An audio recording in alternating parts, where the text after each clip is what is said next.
दोस्तों, पाठ 7, दान का हिसाब, ये हम पढ़ते हैं। एक था राजा।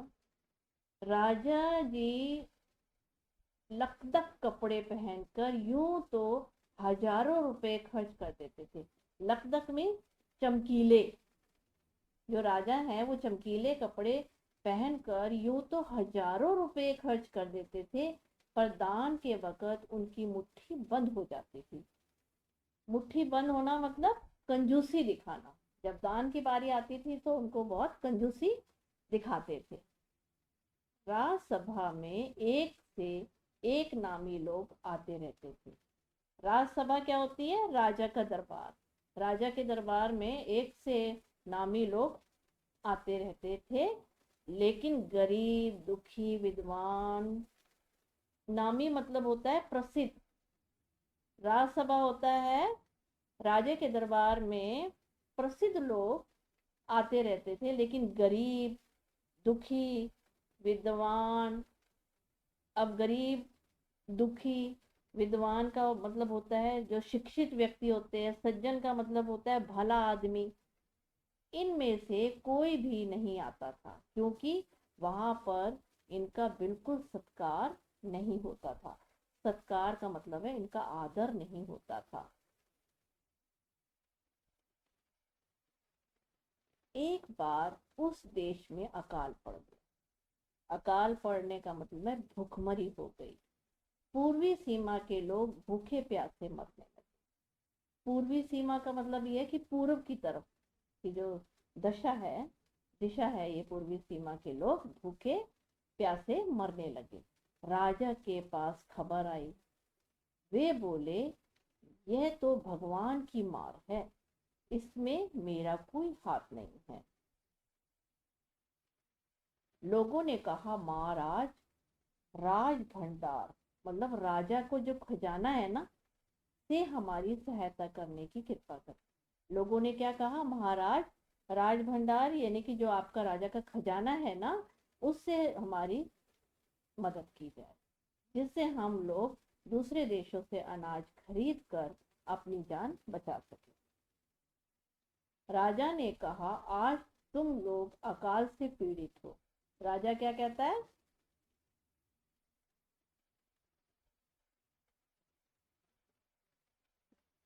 राजा ने कहा, आज तुम लोग अकाल से पीड़ित हो।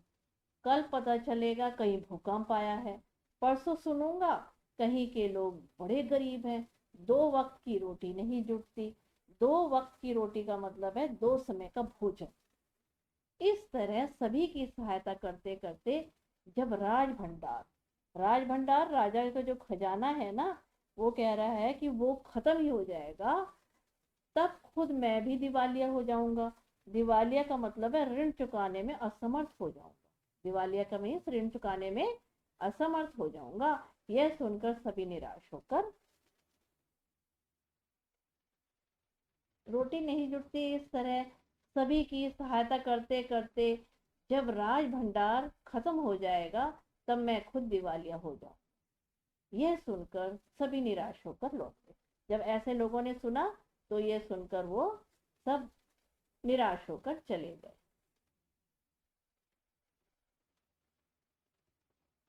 इधर अकाल का प्रकोप फैलता ही जा रहा था।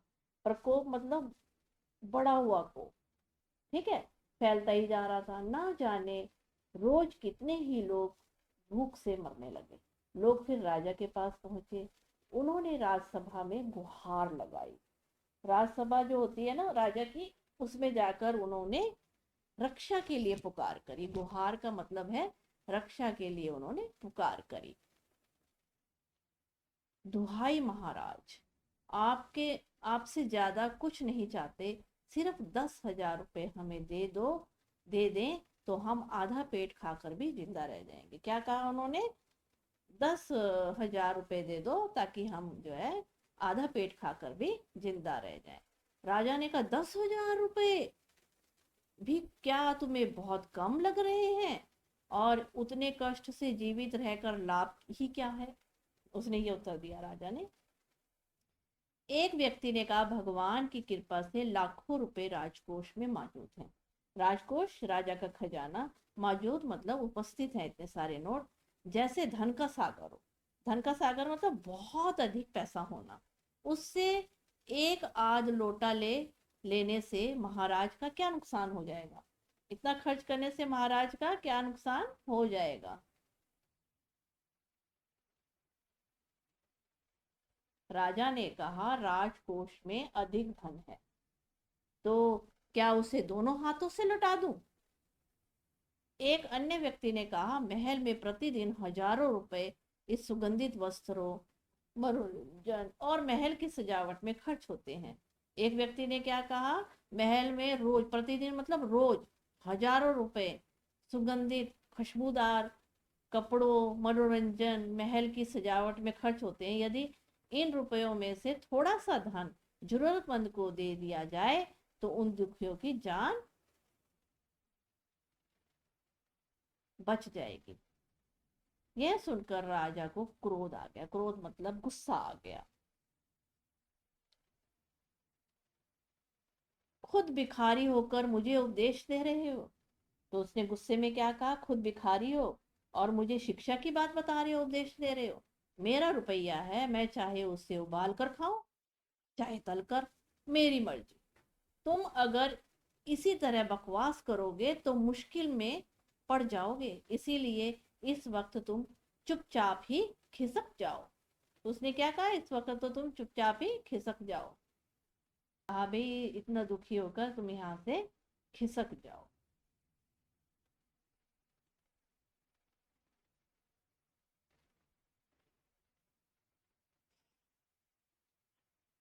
राजा का क्रोध देखकर लोग वहां से चले गए। अब जब उसका इतना गुस्सा देखा, लोग भी चले गए। राजा हंसते हुए बोला, छोटे मुंह बड़ी बात। छोटे मुंह बड़ी बात उसने बोला देखते हुए, अगर 100 200 रुपए होते तो एक बार सोच भी सकता था। उसने क्या कहा, अगर इतने रुपए होते 100 200 रुपए तो मैं सोच भी सकता था, पहरेदारों की खुराक 2 4 दिन कम कर देता और यह रकम पूरी भी हो जाती। मगर 100 200 से इन लोगों का पेट नहीं भरेगा। एकदम 10,000 मांग बैठे। छोटे लोगों के कारण नाक में दम हो गया। सुनकर वहां उपस्थित लोग हा हू रहे रहे कर रह गए। मगर मन ही मन उन्होंने भी सोचा, राजा ने ये ठीक नहीं किया। जरूरतमंदों की सहायता करना तो राजा का कर्तव्य है। कर्तव्य मतलब उसकी ड्यूटी है ये करना। तो नाक में दम कर दिया, खूब तंग कर दिया। नाक में दम करने का मतलब है खूब तंग कर दिया। 2 दिन बाद ना जाने कहां से एक बूढ़ा सन्यासी राजसभा में आया। सन्यासी जो होते हैं, त्यागी लोग होते हैं, जो घर को और अपनी सुख सुविधा को सब छोड़ देते हैं, वो सन्यासी कहलाते हैं। कह रहे कि एक दिन बूढ़ा सन्यासी राजसभा में आया। उसने राजा को आशीर्वाद देते हुए कहा, दाता कर्ण महाराज। उसने क्या आशीर्वाद दिया? दाता कर्ण का मतलब दानशील महाराज, बड़ी दूर से आपकी प्रसिद्धि सुनकर, प्रसिद्धि मशहूर सुनकर आया हूँ। सन्यासी की इच्छा भी पूरी कर दें। अपनी प्रशंसा सुनकर, प्रशंसा मतलब अपनी, उसने तारीफ सुनकर राजा बोला, जरा पता तो चले तुम्हें क्या चाहिए। यदि थोड़ा कम मांगो तो शायद मिल भी जाए। सन्यासी ने कहा, मैं तो सन्यासी हूँ, मैं अधिक धन का क्या करूंगा। मैं राजकोष से 20 दिन तक बहुत मामूली भिक्षा, भिक्षा मतलब भीख, प्रतिदिन देना चाहता हूँ, लेना चाहता हूँ।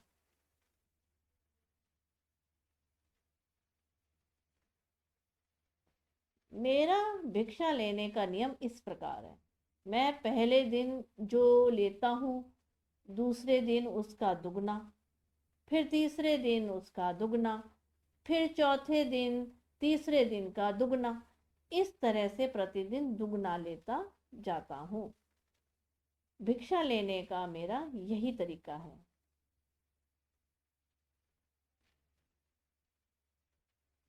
राजा बोला, तरीका तो समझ गया, मगर पहले दिन कितना लेंगे, यही असली बात है। 2 4 रुपए से पेट भर जाए तो अच्छी बात है, मगर एकदम से 20 50 मांगने लगे तब तो 20 दिन में काफी बड़ी काफी बड़ी रकम हो जाएगी। सन्यासी ने हंसते हुए कहा, महाराज मैं लोभी नहीं हूँ, लोभी मतलब लालची नहीं हूँ। आज मुझे 1 रुपया दीजिए, फिर 20 दिन तक दुगने करके देते रहने का हुक्म दे दीजिए। ये उसका तरीका था। ठीक है। ये सुनकर राजा, मंत्री और दरबारी सभी की जान में जान आई। राजा ने हुक्म दे दिया, उसने आदेश दे दिया कि इस सन्यासी के कहे अनुसार 20 दिन तक राजकोष से उन्हें भिक्षा दी जाती रहे। सन्यासी राजा की जय जयकार करते हुए घर लौट गए। राजा के आदेश के अनुसार, जैसे ही राजा ने आदेश दिया थे उसके अनुसार राज भंडारी प्रतिदिन के हिसाब से करके सन्यासी को भिक्षा देने लगा। इस तरह 2 दिन बीते, 10 दिन बीते, 2 सप्ताह तक भिक्षा देने के बाद भंडारी ने हिसाब करके देखा कि दान में काफी धन निकला निकला जा रहा है। उसने क्या देखा, काफी धन निकला जा रहा है।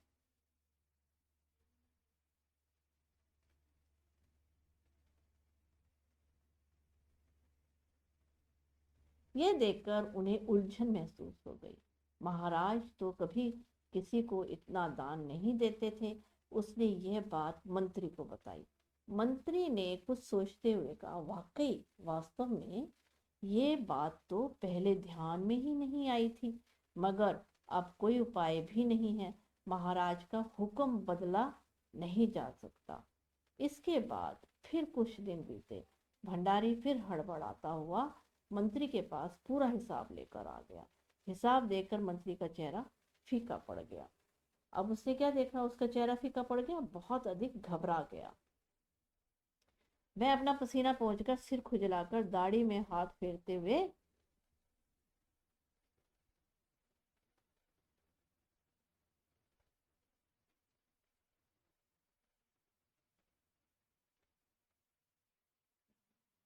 दाढ़ी में हाथ फेरते हुए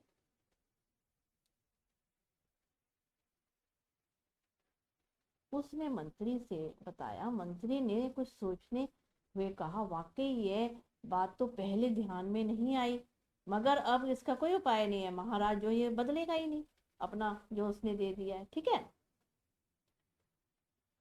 ये क्या कह रहे हो, अभी से इतना धन चला गया? तो फिर 20 दिनों के अंत में कितने रुपए होंगे? भंडारी बोला, जी पूरा हिसाब तो नहीं किया है। उसने ये भी बोला, मैंने पूरा हिसाब तो नहीं किया है। भंडारी बोला, जी पूरा हिसाब तो नहीं किया है। मंत्री ने कहा, तो तुरंत बैठकर अभी पूरा हिसाब करो। मंत्री ने यह आदेश दिया। भंडारी हिसाब करने बैठ गया। अब भंडारी जो था ना, वो हिसाब करने बैठ गया। मंत्री ने पूछा, कुल मिलाकर कितना हुआ? भंडारी ने हाथ जोड़कर कहा, जी 10,000 48,575 रुपए। मंत्री गुस्से से बोला, मजाक कर रहे हो? यदि सन्यासी को इतने रुपए दे दिए तब तो राजकोष खाली हो जाएगा। भंडारी ने कहा, मजाक क्यों करूंगा, आप ही हिसाब देख लीजिए। यह कहकर उसने हिसाब का कागज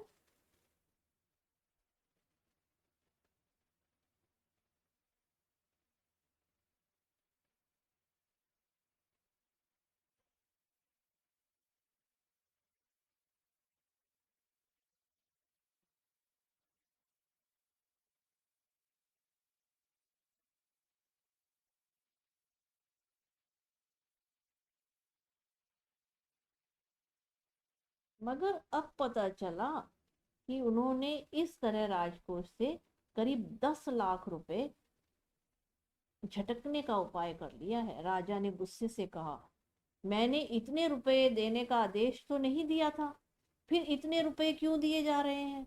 भंडारी को बुलाओ। मंत्री ने कहा, जी सब कुछ आपके हुक्म के अनुसार ही हुआ है। ये देखो दोस्तों, बच्चों को यहाँ दिखाओ, पहला दान का हिसाब क्या है। पहला दिन 1 रुपया, दूसरे दिन 2 रुपए, तीसरे दिन 4 रुपए, चौथा दिन 8 रुपए, पांचवा दिन 16 रुपए, छठा दिन 32 रुपए, सातवां दिन 64 रुपए, आठवां दिन 128 रुपए, नवा दिन 256 रुपए। ठीक है। 10वां दिन 512 रुपये, 11वां दिन 1024 रुपये, 12वां दिन 2048 रुपये, 13वां दिन 4096 रुपये, 14वां दिन 8192 रुपये, 15वां दिन 16384 रुपये, 16वां दिन 32,768 रुपये, 17वां दिन 65,556 रुपये, 18वां दिन इतना। ऐसे करके तो ये बहुत हो गया, टोटल किया तो इतना हो गया। ठीक है। राजा ने उसे एक बार देखा तो दो बार देखा, इसके बाद वह बेहोश हो गया। काफी कोशिशों के बाद उसके होश में आ जाने पर लोग सन्यासी को बुलाने दौड़े। सन्यासी के आते ही राजा रोते हुए उसके पैरों पर गिर पड़ा। बोला, दुहाई है सन्यासी महाराज, मुझे इस तरह जान माल से मत मारिए। तो राजा ने क्या बोला, इस तरीके से मेरे को जान माल में मत मारिए, भी हो एक समझौता करके मुझे वचन से मुक्त कर दीजिए। समझौता मतलब आपस में बातचीत करके इस वचन से मुझे मुक्त कर दो। अगर आपको 20 दिन तक भिक्षा दी गई तो राजकोष खाली हो जाएगा, फिर राजकाज कैसे चलेगा। सन्यासी ने गंभीर होकर कहा, इस राज्य में लोग अकाल से मर रहे हैं, मुझे उनके लिए केवल 50,000 रुपये चाहिए। वह रुपया मिलते ही मैं समझूंगा मुझे मेरी पूरी भिक्षा मिल गई है। राजा ने कहा, परंतु उस दिन एक आदमी ने मुझसे कहा था कि लोगों के लिए 10,000 रुपये ही बहुत होंगे। सन्यासी ने कहा, मगर आज मैं कहता हूँ कि 50,000 से एक पैसा कम नहीं लूंगा।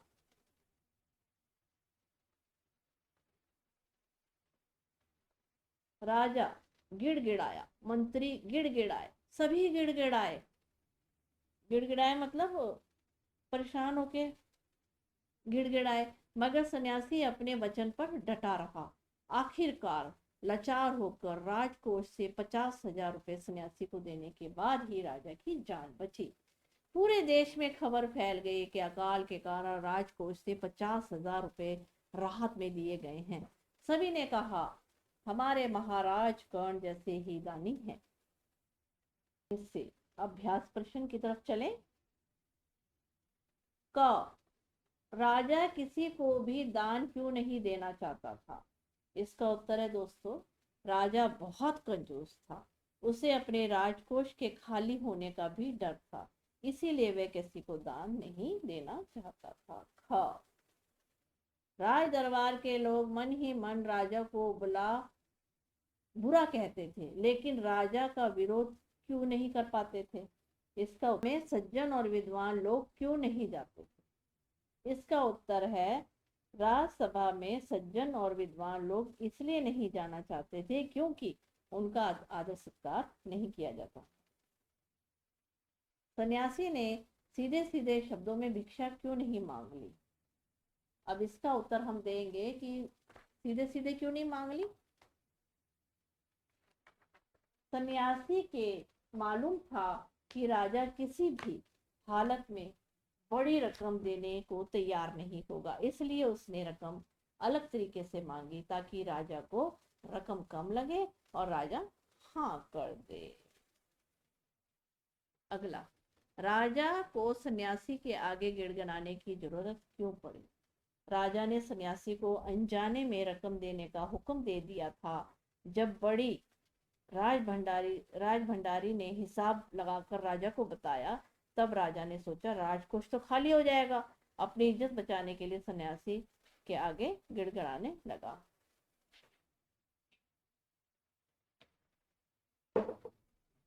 अंदाज अपना अपना। तुम नीचे दिए गए वाक्यों को किस तरह से कहोगे। क दान के वक्त उसकी मुट्ठी बंद हो जाती थी। इसका उत्तर देंगे, दान के समय वह अपनी मुट्ठी कस लेता था। ख हिसाब देखकर मंत्री का चेहरा फीका पड़ गया। तो इसका लिखेंगे, हिसाब देखकर मंत्री का चेहरा फीका पड़ गया। हिसाब देखकर मंत्री का चेहरा उतर गया। सन्यासी की बात सुनकर सभी की जान में जान आई। इसको कैसे लिखेंगे, सन्यासी की बात सुनकर सभी ने चैन की सांस ली। लाखों रुपए राजकोष में मौजूद थे, जैसे धन का सागर हो। तो इसको हम लिखेंगे, राजकोष में लाखों रुपए हैं, जैसे धन से सागर भरा पड़ा हो। अगला अभ्यास, साथ ही हाथ बढ़ाना। कभी कभी कुछ इलाकों में बारिश बिल्कुल भी नहीं होती, नदी नाले तालाब सूख जाते हैं, फसलों के लिए पानी नहीं मिलता, खेत और सूख जाते हैं, पशु पक्षी जानवर भूखे मरने लगते हैं। ऐसे समय में वह रहने वाले लोगों को मदद जरूरत होती है। तुम भी लोगों की मदद जरूर कर सकते हो। सोचकर बताओ, तुम अकाल में परेशान लोगों की मदद कैसे करोगे? तो इसका उत्तर देंगे, अकाल से परेशान लोगों की मदद निम्नलिखित तरीके से करेंगे। जो धन जमा है उससे जरूरतमंद लोगों को खाने का सामान देकर, वहां पर आवश्यक दवाइयां देकर, भेज सककर, अपने पास पड़े पुराने कपड़ों से उनकी मदद कर कर, इस तरीके से हम लोगों की मदद करें। जिम्मेदारी अपनी अपनी। तुम्हारे विचार में राज दरबार में किसकी क्या क्या जिम्मेवारियां होंगी?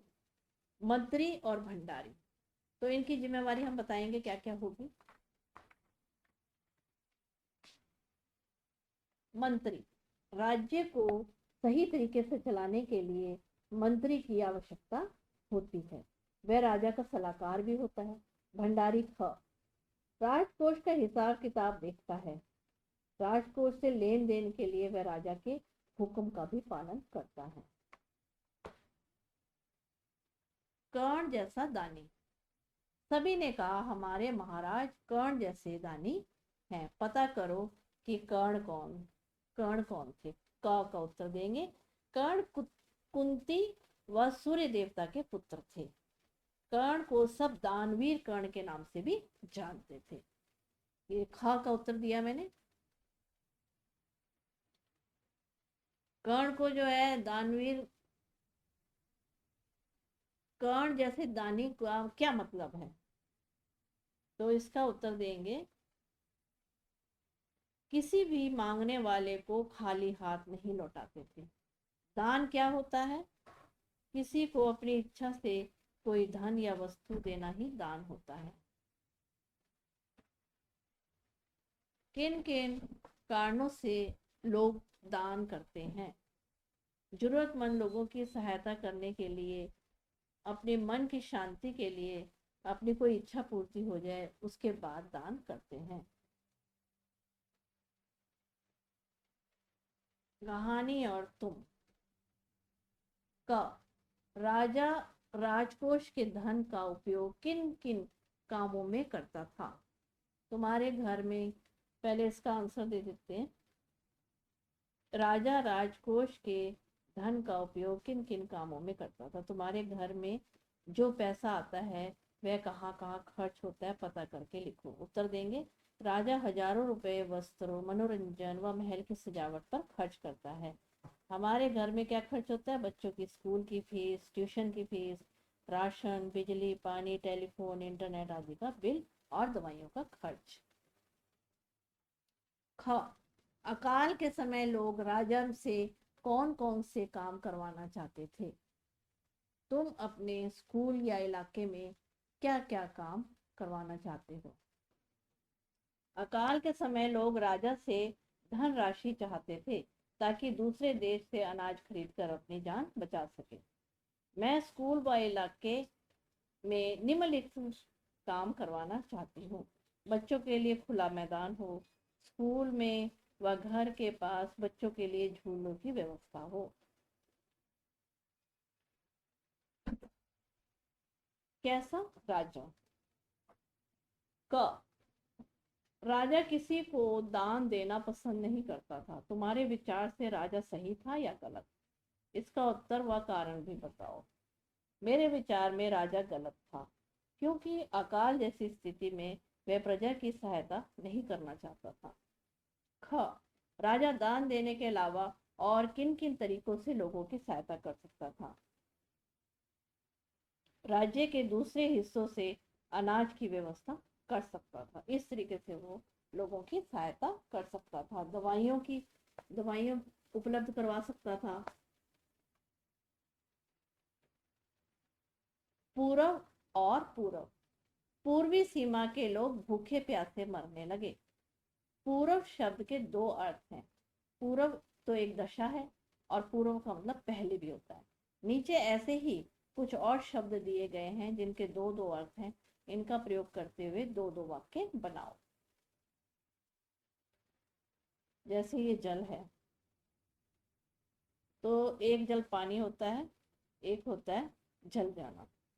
राजू का हाथ जल गया, मतलब आग से जलना। और एक होता है पानी, मछली जल में रहती है। अब मन का बनाएंगे। एक मन का मतलब होता है इच्छा, और दूसरे मन का मतलब होता है जो कि वजन के लिए नापा जाता है, 40 किलो वजन को मन कहते हैं। इसका बनाएंगे वाक्य। मन तो कर रहा है आज देर तक सोऊं। और दूसरे मन का बनाएंगे, आंटी एक मन आलू लाई। मगर, एक मगर का मतलब है लेकिन, एक मगर का मतलब है जो पानी में रहता है, मगरमच्छ। पेपर तो आसान था, मगर नंबर कैसे आएंगे? मगरमच्छ पानी में रहता है।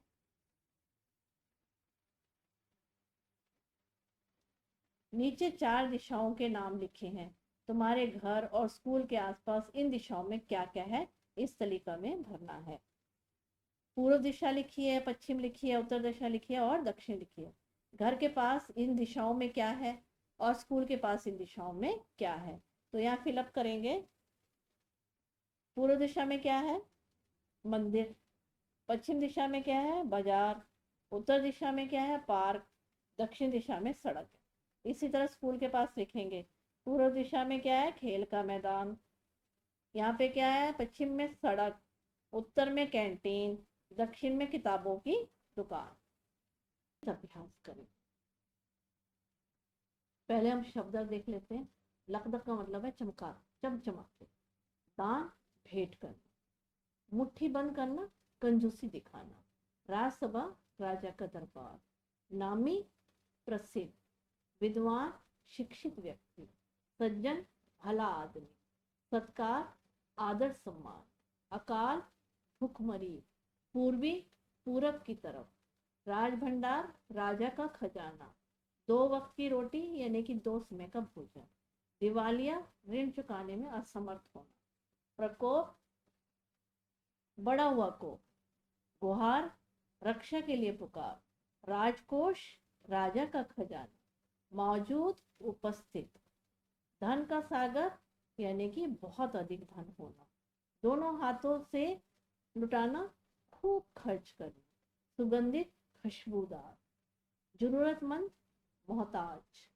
उपदेश, शिक्षा की बात बताना। खिसक जाना, चले जाना।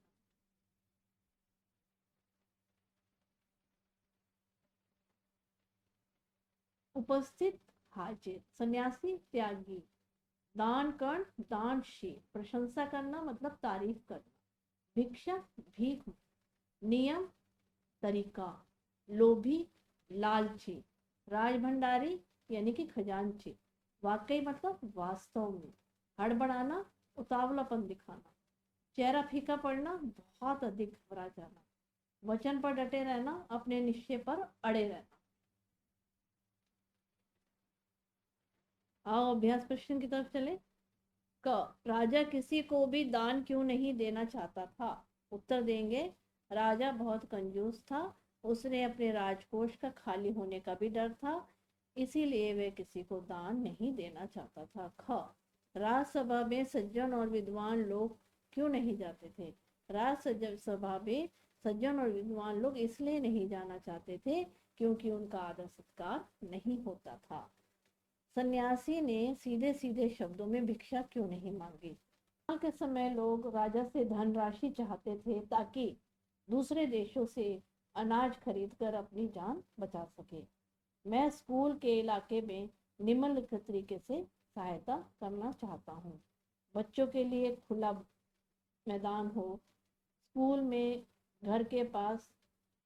सन्यासी को मालूम था राजा किसी भी हालत में बड़ी रकम देने को तैयार नहीं होगा, इसीलिए उसने रकम अलग तरीके से मांगी। वाकई राजा को रकम कम लगे और राजा हाँ कर दे। राजा को सन्यासी के आगे गिड़गिड़ाने की जरूरत क्यों पड़ी? उत्तर देंगे, राजा को सन्यासी को अनजाने में रकम देने का हुक्म दे दिया था। जब राजभंडारी ने हिसाब लगाकर राजा को बताया, तब राजा ने सोचा राजकोष खाली हो जाएगा। अपनी इज्जत बचाने के लिए सन्यासी के आगे गिड़गिड़ाने लगा। अंदाज अपना अपना। तुम नीचे दिए गए वाक्यों को किस तरह कहोगे? दान के वक्त उसकी मुट्ठी बंद हो जाती थी। दान के समय वह अपनी मुट्ठी कस लेता था। ख, सन्यासी को बात सुनकर सभी की जान में जान आई। उत्तर देंगे इसका, सन्यासी की बात सुनकर सभी को चैन की सांस ली। लाखों रुपए राजकोष में मौजूद है जैसे धन का सागर हो। इसका ठीक तरीके से ऐसे लिखेंगे, राजकोष में लाखों रुपए हैं जैसे धन का सागर भरा पड़ा है। साथ ही हाथ बढ़ाना। कभी कभी कुछ इलाकों में बारिश बिल्कुल भी नहीं होती, नदी नाले तालाब सब सूख जाते हैं, फसलों के लिए पानी नहीं मिलता, खेत सूख जाते हैं, पशु पक्षी जानवर लोग भूखे मरने लगते हैं। ऐसे समय में लोगों को मदद की जरूरत होती है। तुम भी लोगों की मदद कर सकते हो। यह सोचकर बताओ अकाल की परेशानी में तुम कैसे मदद करोगे। अकाल में परेशान लोगों की मदद निम्नलिखित तरीके से करेंगे। जो धन जमा है उससे जरूरतमंद लोगों को खाने का सामान देकर, वहाँ पर आवश्यक दवाइयाँ भेज सकते हैं। अपने पास जो कपड़े हैं उनसे मदद कर सकते हैं देकर। जिम्मेवारी अपनी अपनी। तुम्हारे विचार में राज दरबार में किसकी क्या क्या जिम्मेवारी होगी? मंत्री और भंडारी। राजा के राज्य में सही तरीके से चलाने के लिए मंत्री की आवश्यकता होती है, वह राजा की सलाहकार भी होता है। ख, भंडारी राजकोष का हिसाब किताब देखता है, राजकोष से लेन देन के लिए वह राजा का हुक्म का पालन भी करता है। कर्ण जैसा दानी। सभी ने कहा हमारे महाराज कर्ण जैसे ही दानी हैं। पता करो कि कर्ण कौन थे। उत्तर देंगे, कर्ण कुंती व सूर्य देवता के पुत्र थे। कर्ण को सब दानवीर कर्ण के नाम से भी जानते हैं। कर्ण जैसे दानी का क्या महत्व है? किसी भी मांगने वाले को खाली हाथ नहीं लौटने देते। दान क्या होता है? किसी को अपनी इच्छा से कोई धन या वस्तु देना ही दान होता है। किन किन कारणों से लोग दान करते हैं? जरूरतमंद लोगों की सहायता करने के लिए, अपने मन की शांति के लिए, अपनी कोई इच्छा पूर्ति हो उसके लिए। कहानी और तो राजा राजकोष के धन का उपयोग किन किन कार्यों में करता था? तुम्हारे घर में जो पैसा आता है वे कहाँ कहाँ खर्च होगा, पता करके लिखो। राजा हजारों रुपए वस्त्रों, मनोरंजन व महल के सजावट में खर्च करता था। हमारे घर में बच्चों की स्कूल की फीस, ट्यूशन की फीस के लिए राशन, बिजली, पानी, टेलीफोन, इंटरनेट आदि की बिल और दवाइयों का खर्च। अकाल के समय लोग राजा से कौन कौन से काम कराना चाहते थे? तुम अपने स्कूल या इलाके में कौन कौन से काम करवा सकते हो? अकाल के समय लोग राजा से धनराशि चाहते थे ताकि दूसरे देशों से अनाज खरीदकर अपनी जान बचा सके। मैं स्कूल के इलाकों में निम्नलिखित काम करवाना चाहती हूँ। बच्चों के लिए खुला मैदान, स्कूल व घर के पास बच्चों के लिए झूलों की व्यवस्था। कैसा राजा? का राजा किसी को दान देना पसंद नहीं करता था। तुम्हारे विचार में राजा सही था या गलत? अपने उत्तर का कारण भी बताओ। इसका उत्तर है, मेरे विचार में राजा गलत था, क्योंकि अकाल जैसी स्थिति में वह प्रजा की सहायता करना नहीं चाहता था। हाँ, राजा दान देने के अलावा और किन किन तरीकों से लोगों की सहायता कर सकता था? राज्य के दूसरे हिस्सों से अनाज की व्यवस्था कर सकता था, दवाइयाँ उपलब्ध करवा सकता था। पूर्वी सीमा के लोग भूखे प्यासे मरने लगे। पूरब शब्द के दो अर्थ हैं। पूरब एक दशा है और पूरब पहले भी कहलाता है। इस तरीके से अब जो निम्नलिखित है इनका भी हमने, जैसे जल, एक का मतलब होता है जल गया, जैसे हाथ जल गया, एक जल होता है पानी। राजू का हाथ जल गया। मछली जल में रहती है। मन, एक तो होता है इच्छा और दूसरा होता है 40 किलो का जो वजन होता है उसे एक मन कहते हैं। मन, मन तो कर रहा है आज देर तक सो। दूसरा, आंटी एक मन आलू लाई। मगर, एक तो होता है कि लेकिन, और दूसरा होता है मगरमच्छ। पेपर तो आसान था मगर नंबर कैसे आएंगे। मगरमच्छ पानी में रहता है। नीचे 4 दिशाओं के नाम लिखे हैं। तुम्हारे घर स्कूल में इन दिशाओं में क्या क्या है। जैसे दिशा लिखी है, देखो ये पूरब पश्चिम उत्तर दक्षिण। ये घर के पास क्या है और स्कूल के पास क्या है। तो घर के पास क्या है, मंदिर। स्कूल के पास क्या है, खेल का मैदान। घर में क्या है, बाजार। इधर क्या है, सड़क। घर में पार्क, स्कूल में कैंटीन। घर में सड़क और स्कूल में किताबों की दुकान। धन्यवाद दोस्तों, मेरे चैनल को सब्सक्राइब करें, लाइक करें एंड शेयर करें।